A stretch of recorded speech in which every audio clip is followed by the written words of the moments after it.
and the Yuzong. And that's it. That's it. Arashi, both comps. Full circle. Full circle. Oh, this is going to be a good one to watch, ladies and gentlemen. Whoa. Some of the Onic fans in the building right now with the Alter Ego fans. They're fighting it out, but they're fighting it out peacefully. Interesting contrast there, Mirko. Duality of man. But for Alter Ego, they have answers. Now it comes down to the execution. Just because you have the tools does not mean that you are going to be allowed to use them properly. And if you're against Onic, that's the last thing you can expect. My, oh my, ladies and gentlemen, welcome to Game 2. It's still Onic here with the lead of the series, 1-0. They're leading. But this time, Alter Ego, will they be able to equalize to make it 1-1? Let's see the conclusion. Land of Dawn, here we go for Game 2 between Alter Ego and Onic. Will it be 1-1? Because there's a 1-1 in the gold lane right now for Onic. Maybe. Maybe it's foreshadowing. Maybe. Yeah, you know, weird things happen in MPL ID every single time. But looking at the jungle, though, it's a bit of a contrast. Assassin against a fighter. But against a Fredrin, you have to be careful on the Fanny, man. You get caught, that's game over. A lot of burst damage is available. The Cho can knock you up. Boots can set up for a kill as well. And with the Feather Airstrike coming in swiftly, that could be the end of a very mobile Fanny. As Rasi just goes toe-to-toe against Keyboy, man. This one is a bit tough, right, for Rasi, because in the early stage, you would expect him to be able to maybe put some pressure down onto the Cho, but because of that mid lane control, they're able to roam freely, and the Forza with the superior range is able to just get so much more done early on. Also, better mobility, right? So that's what Onic are utilizing already early game. And even in the gold lane, CW then can utilize that winning matchup to pressure Beatrix early on. Ooh, Keyboy, he's just being so impudent knowing that he has a lot of mobility. Mr. 3 Key. dashes technically, but now look at the mid lane though, that's Kyrie picking up a kill. Oh, Saliboy wants more. It's gonna be 1-for-1 with the trade. Rasi here. He's a little bit stuck now, taking a lot of damage, forced to use the flicker. Keyboy finds the Jet Kundo. One more. Rasi using his skill will be able to escape for now. There you go, man. Already a little bit of skirmishes here and there, but Onic still leans on the fundamentals. They're able to get these leads just slowly but surely because they are able to clear the waves, having proper setup before they actually take these skirmishes. That's the reason they were able to keep the gold advantage from Alter Ego from snowballing in game number 1. Now back again onto the turtle. Contest should favor Onic with more pressure in the mid lane, and also knowing that Fanny needs to go for the purple buff, but Udil has responded, and they have more pressure instead. Keyboy though. My goodness, the rotation for Udil now. We have Dragon connecting onto a Saliboy, not full of damage though, but final slash finds the kill. Double perhaps here by very low. Boots claims the double. Man, Keyboy has been popping off on this show. Rasido, wow, Keyboy! Boots.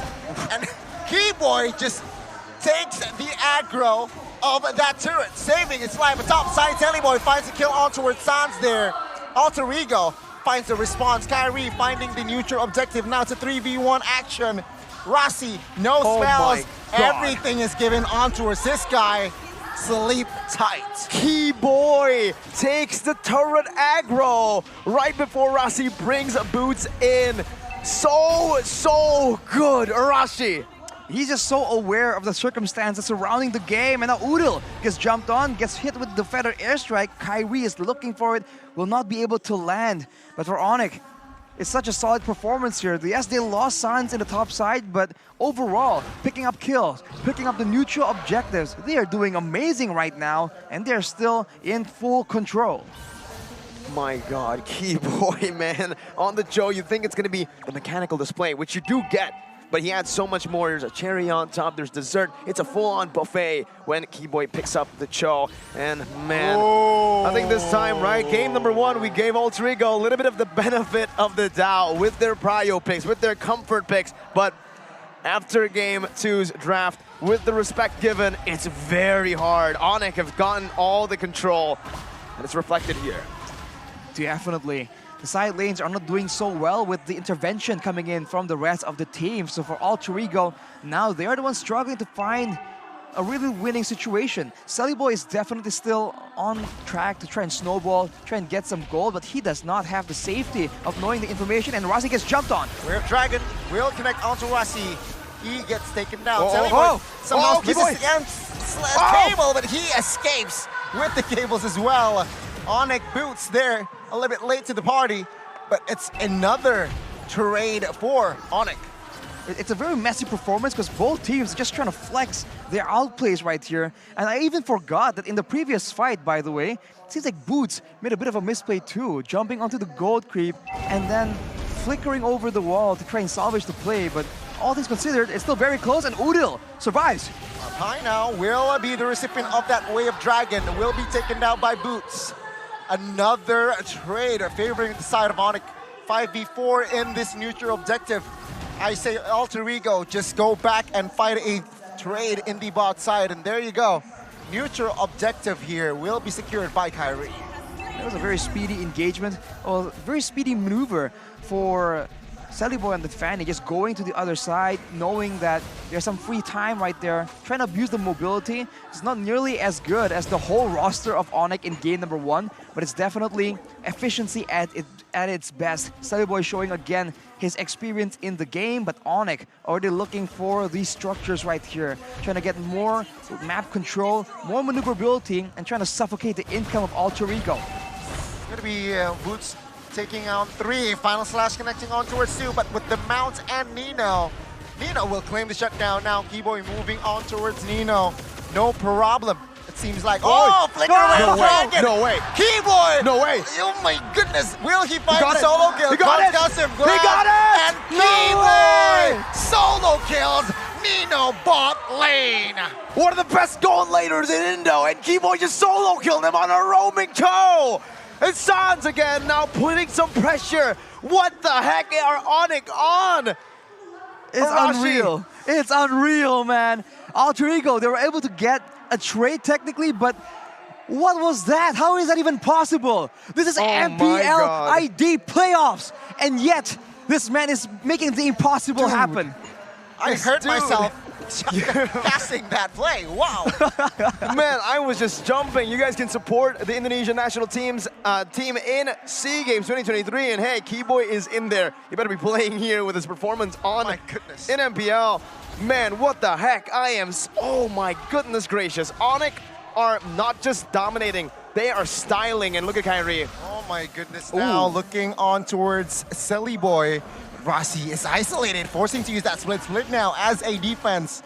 But Onic, they know better. They will not commit on towards Rossi this time. Exactly. Why commit when the turtle is spawning and you can get it uncontested? This is what they've always been doing. But look at this trade of better airstrikes. Two feather airstrike, the flicker as well. But CW will claim the 200 gold extra there. My goodness, I thought we were going to see a 1v1, but in the front side, say goodbye to Boots as he soaks in a lot of damage, and he wasn't able to move there. 1-for-1, but Onic finds the last turtle.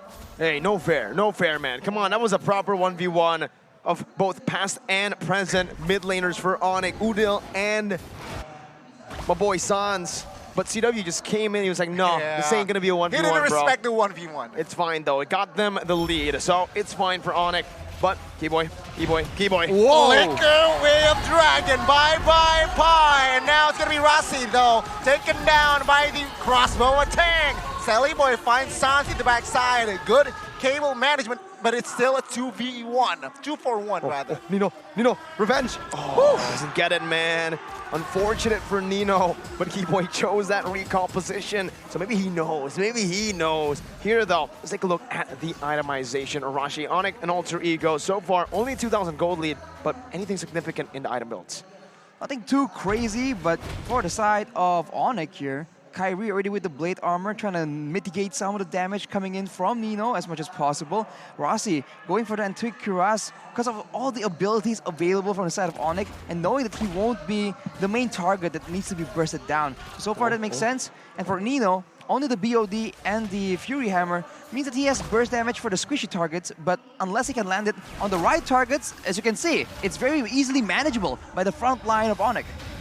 We're Black Dragon form to open things up. Keyboy will take a lot of damage, will escape though. Wow! Alter Ego with a lot of resource now spent will not be able to continue the pressure that they want. It's just not enough damage. And Onic right now, they're just taking it very, very slow, going for the turrets when possible, but if Alter Ego bring in the firepower, tries to deter them from doing so, they fall back. They keep farming, and they know that they can wait and make that insane plays, use the battle spells when the next neutral objective is up, and that is right now. Alter Ego definitely have a way back into the game, right? You can see Celiboy has built up a significant gold lead over Kyrie as well, and this killing pressure will be there. Rossi though, pinned down. Wave Dragon not committed just yet. Kyrie picks up the kill. CW finds the crossbow attack, finds the double, and CW this time, he's not messing around. A 3-man taken down, puts out of Alter Ego, and this creates more than enough space to take the inner and as well as commit to the Lord.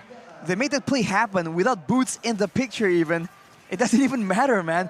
The Lord does spawns, you lose 3 members. What can you do? Not a single objective contest can even be attempted from Alter Ego. And if this is how things are gonna go, it doesn't even matter if Celiboy gets a gold lead, gets an EXP lead. There's no 50-50.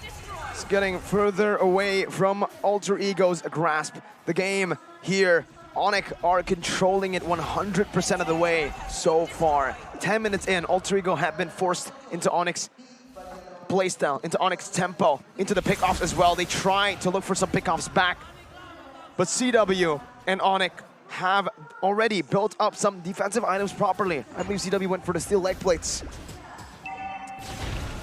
Don't quite remember it actually at this point. We'll take a look when the items pop up yet again. But I think he has, considering the fact that it's a Beatrix, it's a Yuzong, and it's a Fanny. There has to be defensive countermeasures. I saw CW build some. Not quite, I can't remember quite what exactly it is. But now with the Lord coming in, like I said, they're playing it slow. If Alter Ego are willing to give up the turrets, then they just keep taking it. If they go for a fight, if Onic sees an opportunity, they fight it. If not, it doesn't matter. It's all back down to the next neutral objective. Flicker Wave Dragon is in play. Let's see, Feather Attract to zone the members. Sans now taking a lot of heat. Wings by Wings will be used. Rossi now using the split as a cover as well. No base turrets taken down here from the side of Alter Ego. I say Alter Ego defended well. Proper value though, honestly, for the first Lord. You expect usually just the tier 2s, but now with the conceal played in, you might be looking for something. Keyboy. Oh, he doesn't. He just baits in a few of the resources. The airstrike comes down as well. But yes, there is a steel leg plates and even a Wind of Nature. So much respect being given from CW to Celiboy, though he's behind. Oh, Wave Dragon, wow, the catch. man! Wow. Unstoppable collection. Wow. Crossbow and Sang with the cherry on top, claiming the triple as well. My goodness. Onic, they are unstoppable now. Onic, Nino here, be careful, he gets, it's a Maniac! Wait. Is this gonna be the first Savage? No, not the first Savage, on playoffs, let's see, we have Dragon now, Black Dragon form rather. Will be popped, the base quite exposed here, Pie, Solo, oh my god, the damage is more, we have Dragon to push him away and CW claims the unofficial Savage, but there you go, the yellow Porcupines sitting at match points. Without a Lord, without the Lord, they got the value of the Lord and they said, you know what, let's keep on going, let's keep on fighting. Celiboy gets caught by a perfectly timed Way of the Dragon, and CW says, hey,